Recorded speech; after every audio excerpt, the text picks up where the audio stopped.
आज मु आपण सहित शेयर करी सोरिष बटा दिया आंब खटा।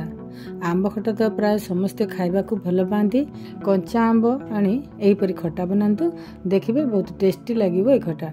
तेबे चलतु बनैबा कंचा आंब रे सोरिष बटा दिया आंब खटा।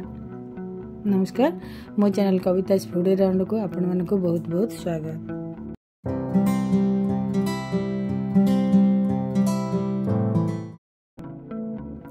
मुझे दुईटी कंचा आंब को भल भाव धोईकी नहीं आसी। आंब को मुझे पीसेस रे काटी नहीं आसी। एबे मसला रेडी करिबा। ग्राइंडर जार आनी से गोटे चमच कला सोरिष मुझे आपड़ जदि चाहिए धला सोरिष नहीं पारे। आधा चामच जीरा, खंडे अदा, 2 ରୁ 4 पीस रसुण, गोटे पियाज को काटिकी नहीं, आउ गोटे कंचा लंका को नहीं। आपण राग जी खाइबे से अनुसार लंका देवे। अल्प टिके पानी दे फाइन भाव रे बाटिकी नहीं आसीबा। एठी मु बाटिकी नहीं आसीची। एबे गैस रे कड़ाई बसई बड़ 2 चमच सोरिष तेल दबा। सोरिष तेल दिले भल टेस्ट आसी थाए। तेल गरम होला परे गोटे चमच फुटण दे दबा। फुटण फुटी गला परे किछि बुरसुंगा पत्र देकी चले दबा। एबे सेथिरे काटिकी रखिथिबा आंब को देई चले नबा। सेथिरे स्वाद अनुसार लूण दे दबा। आधा चामच हळदी गुंड देई मिसई नबा। टिके घोड़े दबा।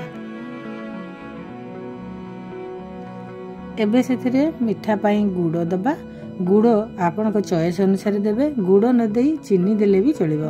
गुड़ रे आंब को सिझिबा पई किछि समय छाडी दबा। गुड़ भल भाव रे मेल्ट हो गला परे बाटी थिबा सोरिष बटा मसला को सेथिरे दे दबा। अल्प टिके पानी दे चले नबा। किछि समय परे आपण जेतिकी खटारे पानी रखिबा पई चाहुछंती सेही अनुसार पानी देबे। मु एठी आउ गोटे गिना पानी दउची। एबे टिके फुटिबा पई घोड़े की छाडी दबा। देखंतु फुटी जाइछि। आंब भी सब सिझी जाइछि। हमरा सोरिष बटा दिया आंब खट्टा पूरा रेडी हो जाइछि। एहीपरि सहजरे सोरिष बटा दिया कंचा आंब खट्टा बनातु। केमती लागिला मो सहित कमेंट सेक्शन रे शेयर करंतु। वीडियो टी भल लागिले लाइक करंतु, शेयर करंतु।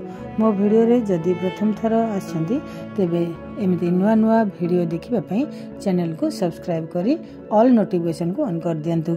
जहा फल रे मोर सबु नुआ वीडियो रो नोटिफिकेशन आपन के पाखरे सर्वप्रथमे पहुंची जिवो।